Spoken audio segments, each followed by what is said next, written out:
The screech of metal tore through the sky as I spotted the drone, dipping low over my barn like a vulture scenting blood. Karen was piloting it from the road, grinning wide, her HOA clipboard tucked under one arm like a trophy. She had been spying on my farm for days, but today she made the worst mistake of her life. Today, she crossed into my airspace, and she didn't know I had 10 trained battle eagles, ready to strike at my command. What happens when a tyrant thinks she's untouchable, but forgets some of us still command the skies? There's a certain kind of silence that you can only find on an old farm at dawn. Not the dead silence of empty streets or sleeping suburbs, but the living, breathing kind, where the wind slips through the tall grass and the roosters announce the sun before it even shows its face. I had built my life on that silence, bought these acres with the sweat from a decade of double shifts and the dream of one day waking up with nothing but land and sky around me. This farm was my sanctuary, tucked far from the shrieking world of city councils and HOA board meetings, or so I thought. For the first few years, it was just me, my wife, our 2 kids, and a handful of animals that made the place feel less like property and more like home. We built it slow, patient, like a mason stacking stones, adding chicken coops, vegetable gardens, and eventually a small orchard that stretched its arms up toward the open blue sky. No alarm clocks. No buzz of traffic. Just the endless loop of seasons and the satisfaction that only comes when you plant something with your own 2 hands and watch it grow. It would have stayed that way too if Karen Withers hadn't moved into the development on the South Ridge, bringing with her a reign of terror wrapped in pastel cardigans and a weaponized HOA charter. Karen had the kind of energy that made your skin itch, a ceaseless parade of unsolicited advice, clipboard inspections, and passive-aggressive notes written in cursive so sharp you could bleed just reading them. At first, I paid her no mind. I figured she'd wear herself out trying to police a farm she had no jurisdiction over. My property wasn't even technically part of their neighborhood, but Karen didn't let facts get in the way of her personal crusade. She would stand at the edge of her pristine white picket fence, arms crossed, lips pursed, and stare at my land like it was a blight on her kingdom. The first letter came 3 weeks after she moved in, delivered not by mail but stuffed into my gate latch like a warning shot. Dear neighbor. It read, "Your livestock fencing is visually disruptive to community cohesion and must be updated to more aesthetically pleasing materials within 30 days. I laughed, tore it up, and went back to mending the actual fence that mattered. I thought that would be the end of it. I thought wrong. It started small, the kind of petty harassment that could almost be brushed off if you didn't know better. She'd send courtesy notices about my tractor being unsightly when it was parked in my own barnyard. She reported my rooster for noise violations, even though he crowed at a distance, so far it was practically a rumor by the time it reached her manicured lawn. Then she escalated, snapping pictures of my goat pasture with her phone, muttering about unauthorized animal units like she was running a suburban police state. I found little flags stuck into the edges of my property line, each one marked with a cryptic code that I later realized matched HOA bylaw numbers. She wasn't just complaining, she was building a dossier. It would have been almost funny if it weren't so invasive. Every inch of my farm was starting to feel like it was under siege, and the peace I'd fought so hard to create was being shredded by one woman's pathological need for control. When the letters and phone calls failed to get the response she wanted, Karen escalated to something far worse: surveillance. I first noticed it on a Sunday morning, the one day I let myself sleep past sunrise. I was out by the garden, watering the snap peas, when I caught the glint of something metallic overhead. I squinted up into the bright blue and spotted it, hovering at the edge of the property like a mechanical mosquito. A drone. Small, fast, whirring with a high-pitched whine that made my teeth hurt. At first, I figured it was some bored kid from the subdivision testing out a new toy. But when it dipped lower, buzzing right over my tomato plants, and did a slow, deliberate circle above my chicken coop, I knew better. Only one person in the area would think it was her civic duty to audit my farm from the sky. Karen had taken her war from the ground to the air. I stormed up to the front gate where she was standing on her side of the property line, sunglasses perched on her nose, phone in hand like she was directing a reconnaissance mission. "You planning to invade next, Karen?" I called out, loud enough for the few other neighbors mowing their lawns to hear. She smiled, the kind of smile a cat gives a mouse before it pounces. "I'm simply ensuring community standards are maintained," she chirped, tapping something into her phone. I clenched my jaw so hard it felt like my molars would crack. "This isn't your community, Karen. This is my land. You have no authority here." Her smile only widened. "We'll see," she said, like she knew some secret I didn't. Like she thought she was invincible because she had a clipboard and a drone and a tiny army of cowardly board members backing her up. The drone returned the next morning, and the morning after that, and the morning after that. It buzzed my livestock, spooked my horses, sent my chickens into a frenzy that took hours to calm down. My kids, who used to roam the fields without a second thought, started sticking close to the house, casting nervous glances at the sky like soldiers in enemy territory. I filed complaints. I called the sheriff. I even threatened legal action, but Karen was careful. She kept the drone just high enough to skirt obvious trespassing laws, just legal enough that the deputies told me there wasn't much they could do unless I could prove it was interfering with operations or physically trespassing. And Karen knew it. She knew the system well enough to dance right at the edge of it without stepping over the line. But what she didn't know was that she wasn't the only one who knew how to fight a war without firing the first shot. By the third week of drone flyovers, I wasn't just angry. I was planning. Sitting on my porch with a cup of coffee gone cold in my hand, I watched the tiny speck of plastic and rotors zip across the sky like a wasp, and I thought about everything Karen didn't know. She didn't know that I had trained animals on my property for defense. She didn't know that the battle eagles perched on the South Ridge weren't just a hobby, but a part of a state-permitted conservation program I had quietly signed up for years ago. She didn't know that those birds were smart, disciplined, and legally recognized as protected livestock guardians. And most importantly, she didn't know that I was done playing defense. The final insult came the day she flew the drone right over my family's Sunday lunch. We had set up a table under the big oak tree, plates full of fried chicken and mashed potatoes, my daughter giggling as she fed scraps to the dogs. The whir of the drone started faint at first, like a distant gnat, then grew louder, closer, until the shadow of it slid across the tablecloth like a knife. My wife froze mid-sentence. My son, who had finally started to relax again, ducked instinctively, his face twisting in fear. I stood up so fast my chair toppled over behind me. Karen's drone hovered, brazen and buzzing, a mechanical parasite feeding off our moment of peace. And somewhere deep inside me, something cold and razor-sharp clicked into place. No more warnings. No more polite complaints. No more hoping that the law would catch up in time. I walked into the barn, past the workbenches and feed bags, to the old locker where I kept the training gear. I opened the door, and 10 sets of golden eyes blinked at me from their perches, feathers ruffling in anticipation. The battle eagles shifted, sensing something in my posture, in the tension that had turned my blood to ice water. I reached for the glove and the whistle, the tools of a trainer, but today, they would be the tools of justice. Karen wanted a war. She was about to get one, and she had no idea she had already lost it before the first eagle ever left the branch. At first, I thought that Sunday lunch would be the worst of it, that after seeing us react, Karen would at least have the decency to dial it back, to feel the prick of guilt normal people feel when they realize they've crossed a line too sacred to be forgiven. I underestimated her.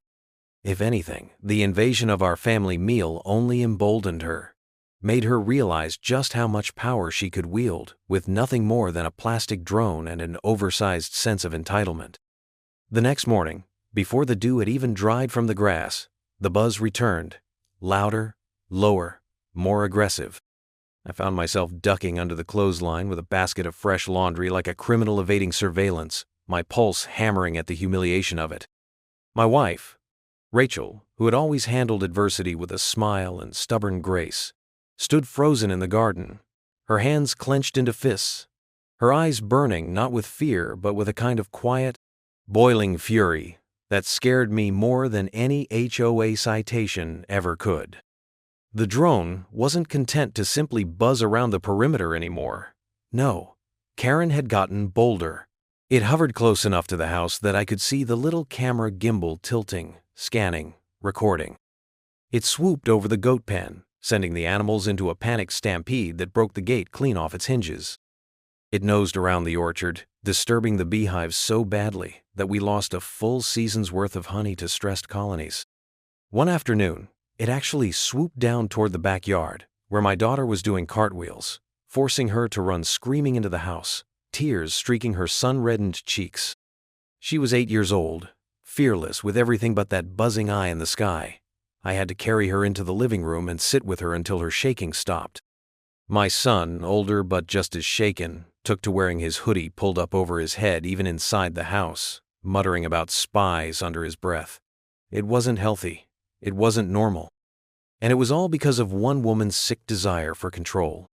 I confronted Karen one evening, marching straight up to her front porch, fists clenched at my sides, heart hammering.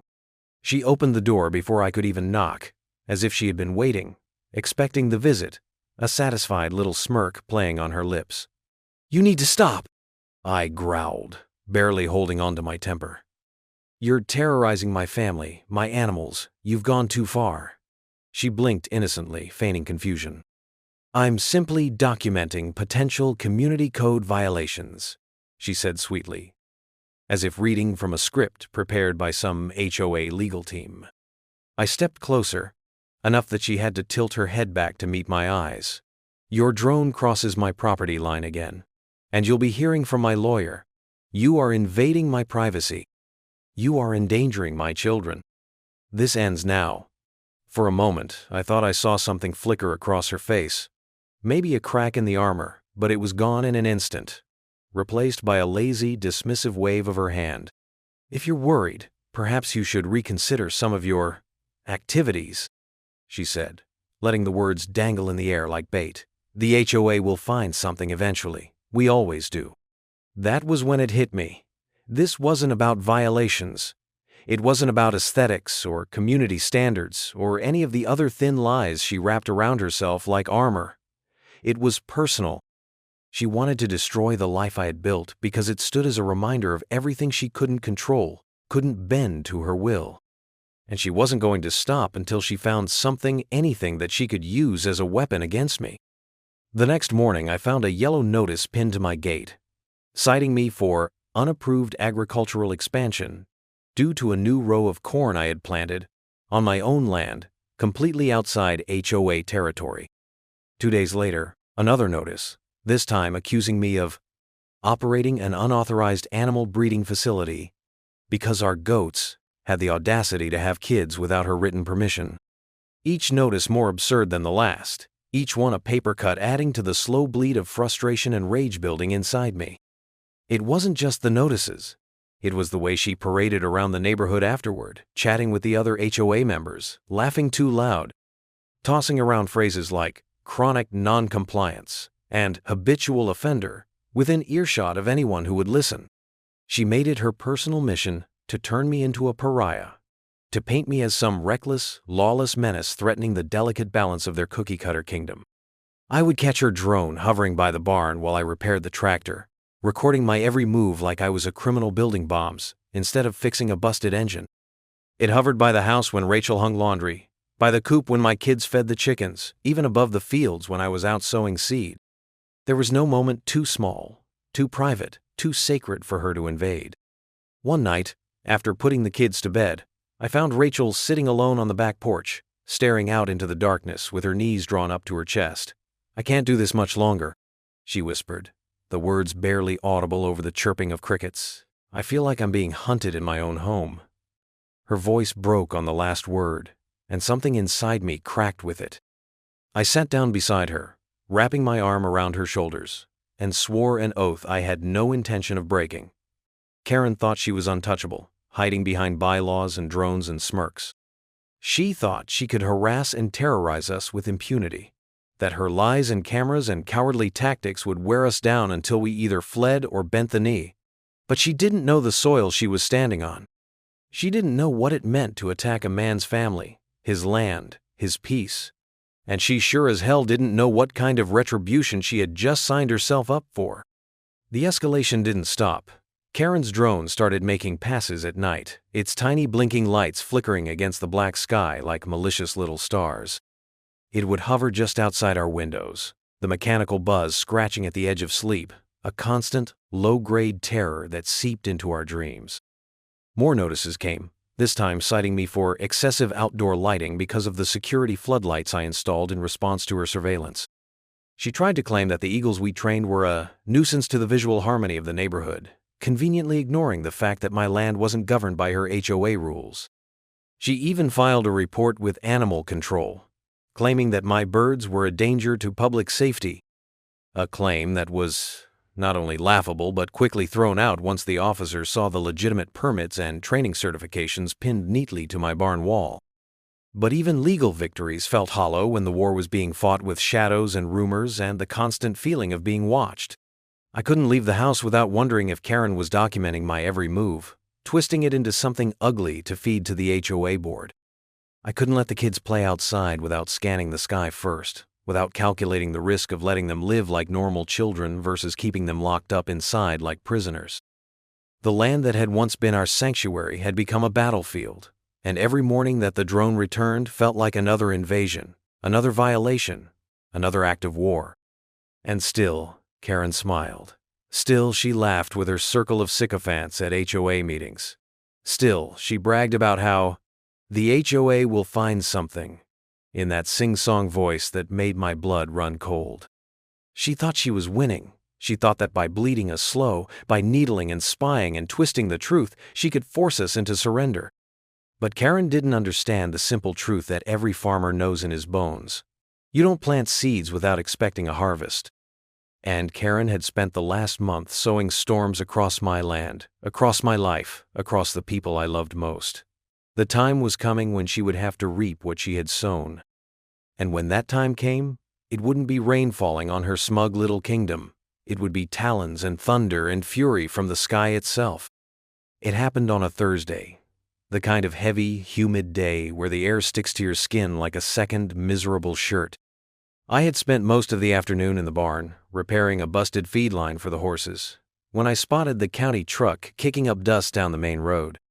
At first, I figured it was just a routine check, maybe an inspector passing through on his way to somewhere else.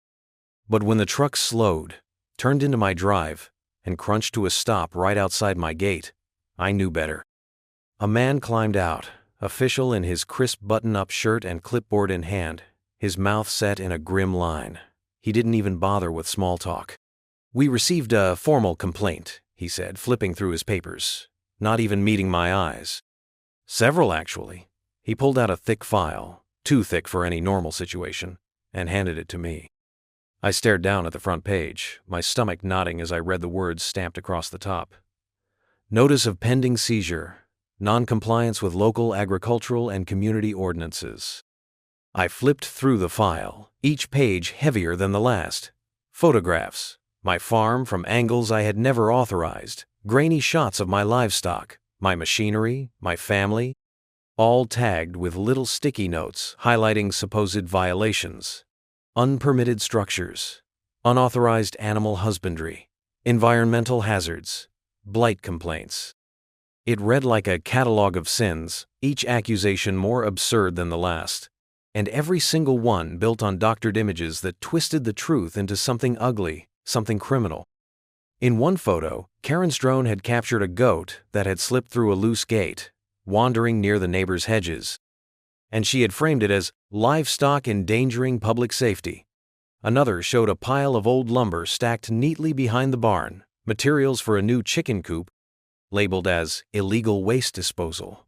There were even blurry shots of my daughter playing near the irrigation ditches, warped to make it seem like I had constructed unsafe drainage that threatened the entire subdivision. Lies upon lies, stacked tall enough to crush a man if he didn't see them coming. The county officer's voice was almost apologetic as he explained that, under the weight of so many formal complaints, the board had no choice but to open an investigation. That if found in violation, my property could be fined, liens could be placed, and, if deemed a persistent hazard, it could even be seized under eminent domain for community protection. I stood there, fists clenched so tight that the paperwork crumpled in my hands, staring at the man as he shifted uncomfortably from foot to foot. "This is my land," I said, my voice low and steady. The kind of steady that only comes when the volcano inside you is ready to split the earth. He gave a small shrug, like he wasn't happy about it but couldn't do anything either. "You can appeal," he said. "But I have to post the notice." And with that, he slapped a bright orange sign on my front gate, the word violation printed in bold black letters, a scarlet letter for all the world to see. I didn't argue. I didn't shout. I didn't rage. I just nodded, thanked him in a voice so calm it scared even me, and watched as he drove away, leaving behind a cloud of dust and a silence so thick it felt like the world itself was holding its breath. Rachel came out onto the porch, wiping her hands on a dish towel, her face going pale when she saw the notice. She didn't ask questions. She just looked at me, the same look she had given me the night we sat on the back porch, the night she said she couldn't live under a siege forever. I gave a small shake of my head. Not yet, not yet. And she retreated back inside without a word, trusting me to do what needed to be done. Trusting me to protect our home, our family, our life. That night, I sat at the kitchen table with the file spread out before me, reading every accusation, every falsified photo, every line of bureaucratic poison Karen had so carefully crafted.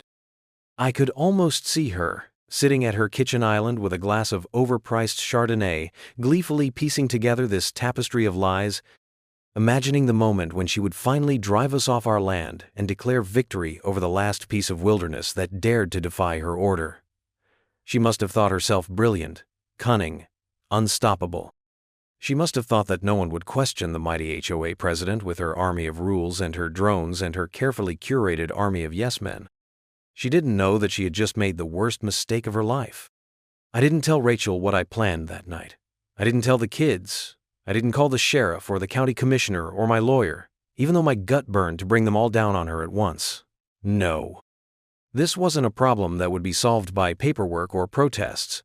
This was a war that had been declared long ago, and now, finally, the time had come to answer it on my terms.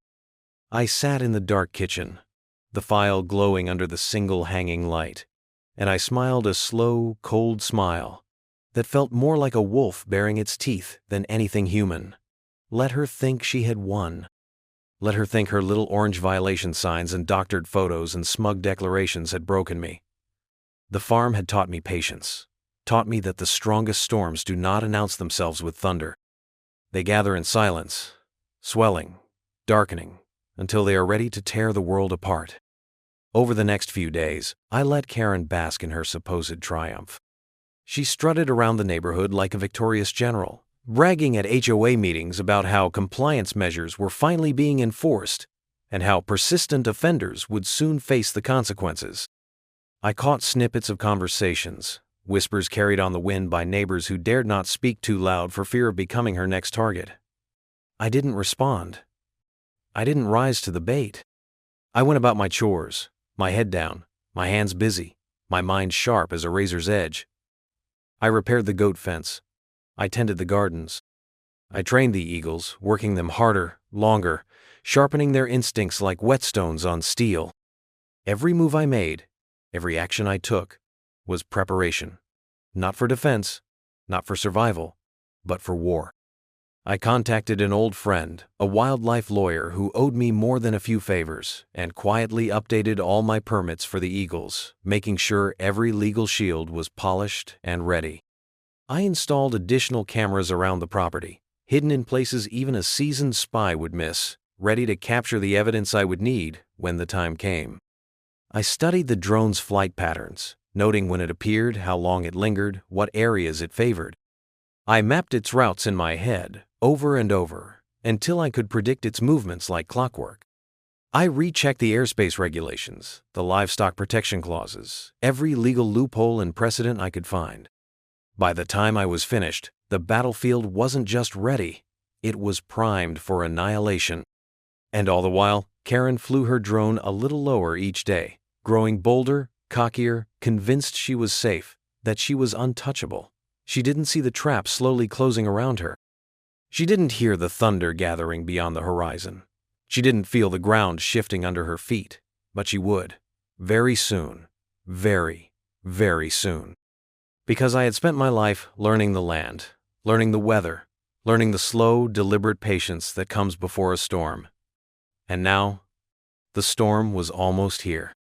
And when it broke, it would not be kind, it would not be merciful, it would be swift, brutal, and final. Karen had declared war on my family, on my land, on my life. And she had no idea that in doing so, she had awakened something far older, far stronger, and far more dangerous than she could ever comprehend. I wasn't fighting for revenge. I wasn't fighting for pride. I was fighting for my home, for my children, for the silence of the dawn and the wind in the grass, and the right to live without fear. And for that, there was no rule book, no HOA bylaw, no fabricated complaint that could save her. Only the sky and the claws and the fury that she had so foolishly called down upon herself. I spent the next week turning my farm into a fortress, though from the outside it probably still looked like the same sleepy spread of land that had been here for generations. The fence lines were repaired and reinforced, the barns given fresh coats of paint, the livestock rotated into neat, healthy pastures. It was all part of the show. Let Karen's spies see me working like some desperate man clinging to a crumbling kingdom. Let her think the pressure was working, that the violation notices had done their job. All the while, beneath the surface, I was laying the foundations for a counterattack so devastating, so surgically precise, that by the time it hit, she wouldn't even know where the sky had fallen in on her. The first step was legal, always legal. Because when you go to war against bureaucrats and cowards, you don't need to meet them with fists or guns. You beat them with paperwork sharper than any blade, with technicalities so ironclad they can't even breathe without permission. I called up Owen McKinley, a lawyer I had once helped out when his prize bull got loose and wrecked half the county fair. Owen was the kind of man who kept the entire state's agricultural code memorized like scripture and loved nothing more than picking apart petty lawsuits until they collapsed under their own stupidity. Over 3 long nights, we combed through every ordinance, every easement, every livestock protection statute that could apply. I signed and filed a declaration, officially classifying my farm as a private agricultural enterprise, operating under state rural homesteading exemptions, a move that placed my property outside the reach of Karen's HOA bylaw nonsense once and for all. We registered the entire upper pasture, orchard, and barn area as critical agricultural infrastructure, protected under both state and federal regulations. And most importantly, we filed for a specific designation under the Livestock Protection Act that categorized my eagles not as pets, but as working animals essential to the health and safety of my farm. Each eagle, from Titus, the broad-shouldered male who could tear a rabbit in half mid-air, to Vega, the smaller, faster female who could dive like a missile, was tagged, recorded, and protected under law. Any attempt to interfere with them, any harassment, any injury inflicted on them, even by a drone, would be classified as a criminal offense, punishable by fines so steep they would make Karen's plastic HOA crown crack under the weight of it. I wasn't just arming my farm. I was turning it into a legal minefield, one step away from making any act of aggression against us a matter of state interest. And I didn't stop there. Next, I brought in a private security consultant, a former Marine named Ellis who specialized in perimeter security for ranches and high-value agricultural sites. We met in the dead of night, under the cover of the barn, where no wandering drone camera could peek. Ellis set up passive motion sensors around the borders of the property, subtle enough to be missed by the casual eye, but capable of picking up a rabbit hopping 20 yards away.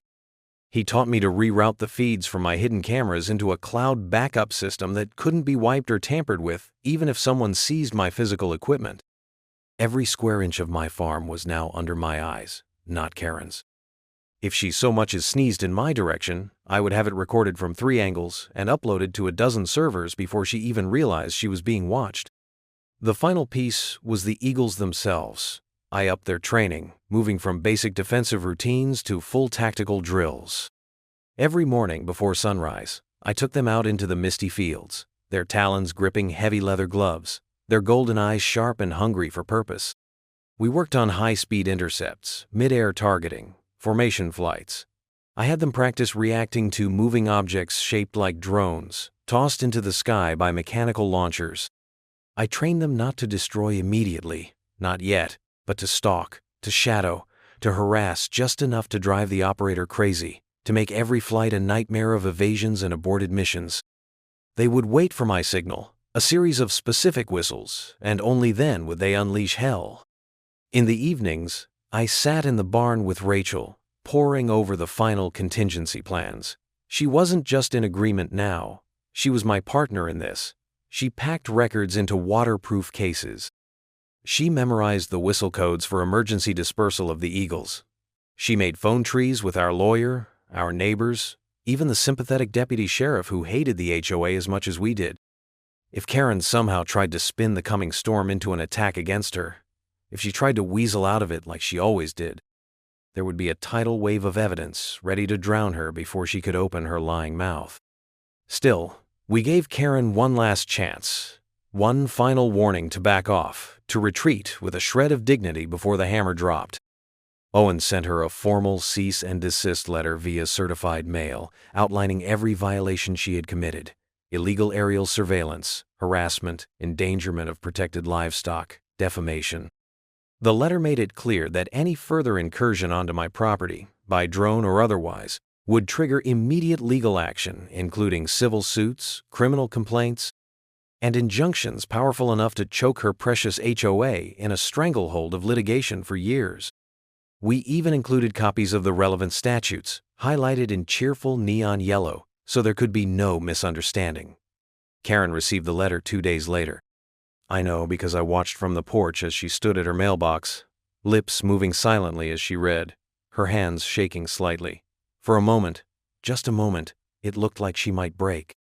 Like the weight of it all might finally register in her reptilian brain. But then she laughed. She crumpled the letter in her manicured fist, tossed it into her trash can without a second glance, and walked back to her house with that same insufferable strut that had driven me to the brink of war in the first place. The next morning, her drone was back, lower than ever, bolder, hungrier. I watched it from the shadow of the oak tree, the cold morning air still and heavy with anticipation. The trap was set. The guns were loaded, not with bullets, but with claws and beaks and an ironclad wall of legal defense that no HOA committee could tear down. Karen thought she had won by ignoring the warning. She thought she had proven something by brushing off the law, by treating my land, my family, my very home as her playground. She didn't realize she had just crossed a threshold that could never be uncrossed, that the next time her little mechanical vulture trespassed into my skies, it would not be greeted with patience. It would not be treated like a nuisance. It would be treated exactly as what it was, an act of war. And war, real war, doesn't come with second chances. It comes with wings cutting through the dawn, with the shriek of talons slicing through the sky, with the fury of a man defending the only thing that ever truly mattered. Karen thought the battle was hers to command. She thought this was a game of fines and forms and friendly neighborhood sabotage, but the truth was simpler. The farm was mine. The skies were mine. And very, very soon, she would learn that even in the quietest places, even under the gentlest fields of grass and wheat, there are storms brewing that can tear everything apart. And once they break, there's no going back, only silence and aftermath. It happened on a Saturday, bright and early, the kind of morning where the air smelled so clean and the sky looked so wide that for a moment, even the scars Karen had carved into our lives felt far away. Rachel had made pancakes. The kids were playing by the garden. The battle eagles perched high along the ridge, wings tucked in tight, eyes sharp and hungry. I stood on the porch with my coffee, calm as a still pond, because I knew what today was. I had known for days. Karen had made sure everyone knew, plastering the neighborhood bulletin boards, clogging the Facebook groups, even hand-delivering flyers to mailboxes, announcing her grand HOA property compliance inspection event. It was to be, as she put it, a demonstration of standards, order, and community spirit. A public parade of her power, complete with clipboards, cameras, and, of course, drones. 3 of them, according to the leaks I had gathered, all outfitted with high-definition video, thermal imaging, and real-time broadcast capability. Karen wasn't just coming for me anymore. She was coming for the whole neighborhood, to show them what happened when you defied her. She would roll through the streets like a conquering general, drones buzzing overhead, taking what she wanted, inspecting who she wanted, bending reality to her will. It was supposed to be her coronation. Her final glorious ascent to untouchable HOA tyranny. It was going to be her downfall. I waited as the first SUVs rolled into the subdivision, their tires crunching on the gravel, HOA board members stepping out dressed in matching polos, clipboards in hand, smug grins stretched across their faces. Karen led them, of course, resplendent in a pastel pink pantsuit that looked more suited for a courthouse or a political rally than a farm inspection. She carried herself like royalty, waving at the few neighbors who dared peek from behind their curtains, basking in the attention. A teenager from the neighborhood, probably bribed with pizza money, wheeled out a collapsible drone launch pad, setting it up right on the public easement road that bordered my land.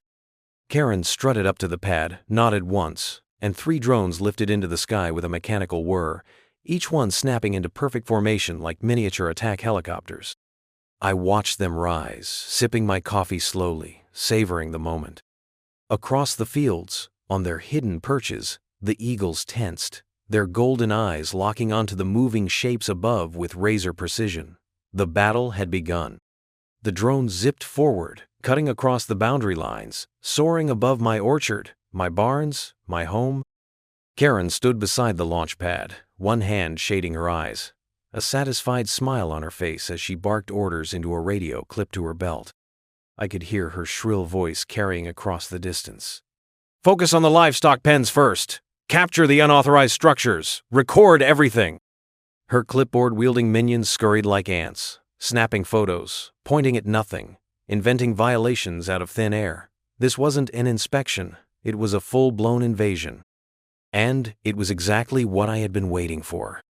I set my coffee cup down on the porch railing, reached into my pocket, and pulled out the old brass whistle I hadn't used in years. It was worn smooth from use, the chain frayed, the kind of thing most people wouldn't think twice about. But to the battle eagles, it was a trumpet blast, a war cry, a call to arms. I placed it to my lips and blew 3 sharp, distinct notes. The sound was thin, almost swallowed by the wind. Almost. The eagles launched like a wave of fury from the ridge. 10 massive bodies, wings beating like war drums, dropped from the sky in a coordinated assault that made every hair on my body stand up. Titus led the charge, his wingspan nearly 6 feet across, his talons sharp enough to slice through bone. Vega and the others followed, forming a perfect V formation that sliced through the clouds with terrifying grace. They moved with a speed and precision that no drone could match, honed from weeks of training, driven by a bond older than any HOA rulebook could ever understand. The first drone didn't stand a chance. Titus struck it mid-hover, his talons tearing into the fragile plastic shell with a crunch that echoed across the fields. The drone spiraled downward, smoking, and crashed into the cornrows in a burst of sparks and shattered propellers. The second drone tried to maneuver, zigzagging wildly, but Vega was faster. She dropped onto it from above, her talons punching straight through the central rotor, sending it into a death spiral that ended with a satisfying thud in the pasture. Karen's smug smile faltered. She shouted into her radio, frantic, waving her arms like she could command the sky to obey her. The third drone made a desperate loop toward the farmhouse, fleeing for altitude. But 3 eagles broke formation and intercepted it in a dazzling display of aerial dominance, ripping it to pieces mid-air. Bits of plastic and wiring rained down onto the fields, like confetti, glinting in the morning sun. The neighborhood was awake now. People poured out of their houses, staring in shock and awe at the battle unfolding overhead. Phones came out, cameras clicked, children screamed and laughed as if it were some grand 4th of July airshow staged just for them. I saw Mr. Haney, the old Vietnam vet from 2 houses down, wipe a tear from his eye and whisper something about beautiful tactics. Karen looked around, wild-eyed, her carefully curated world crumbling in real time. She grabbed her radio, barking panicked commands that no one listened to, then tried to storm toward my property line. But by then the deputies had arrived, 2 squad cars pulling up fast, lights flashing. It was Deputy Mendez who stepped out first, hand resting lightly on his holster, the faintest smirk playing on his lips. He walked up to Karen as if he had all the time in the world, listened for exactly 30 seconds as she shrieked about animal attacks and illegal sabotage, and then calmly held up his hand. "Ma'am," he said, voice steady, "you're under arrest for multiple counts of unlawful surveillance, harassment, and endangerment of protected agricultural assets." Karen's mouth opened and closed like a fish yanked from water. "You can't arrest me! I'm the HOA president!" she screeched. Deputy Mendez shrugged. "Doesn't matter if you're the Queen of England, ma'am. You violated federal livestock protection laws, local trespass ordinances, and at least a dozen other statutes. You've got the right to remain silent. I suggest you use it." The deputies cuffed her right there in front of the entire neighborhood, her pastel suit clashing horribly with the grim steel of the handcuffs. She tried to struggle, screaming about lawsuits and revenge and how this whole place will regret this. But the only thing she achieved was turning herself into a living meme, captured by half a dozen smartphones and broadcast onto the neighborhood's group chat within minutes. The HOA board members, scattered like rats from a sinking ship, clutching their clipboards and muttering excuses, trying to distance themselves from their fallen queen. The aftermath hit like a tidal wave. News vans rolled up an hour later, drawn by the spectacle of a small-town HOA president being hauled away in handcuffs while eagles soared triumphantly overhead. Headlines blared across social media and local stations. "Drone tyrant taken down by farmers' battle eagles." "Freedom soars. How one man defended his farm from HOA overreach." "Sky Warriors and HOA reign of terror." The county board, desperate to avoid being pulled into the scandal, launched an immediate investigation into the HOA's practices. Within 2 weeks, the entire board was dissolved, stripped of authority, their records seized for audit. Karen herself faced a cascade of civil suits, not just from me, but from a dozen other neighbors who finally found their courage after seeing her fall. And me? I reclaimed my peace, my skies, my farm. The violation signs came down. The bogus citations were erased. The orange notices that once stained my gate were burned in a bonfire under the stars, surrounded by family and neighbors who had stood in silence too long and now found their voices again. Rachel smiled for the first time in months, a real smile, full and bright. The kids ran through the fields, their laughter ringing out without fear. And the eagles, my beautiful warriors, returned to their perches, watching over us all with silent, unyielding vigilance. I stood on the porch one evening, coffee in hand, staring out across the land as the sun dipped low, turning everything gold and endless. For the first time in a long time, the air was clean again, the sky ours once more. Karen had thought she could conquer us with rules and lies and fear. She forgot that some of us still remember what it means to stand our ground, to protect what is ours, to rise from the earth and take back the sky. And in the end, when the dust settled and the silence returned, it wasn't her laws or her drones that ruled here. It was us. It was always us. And it always would be.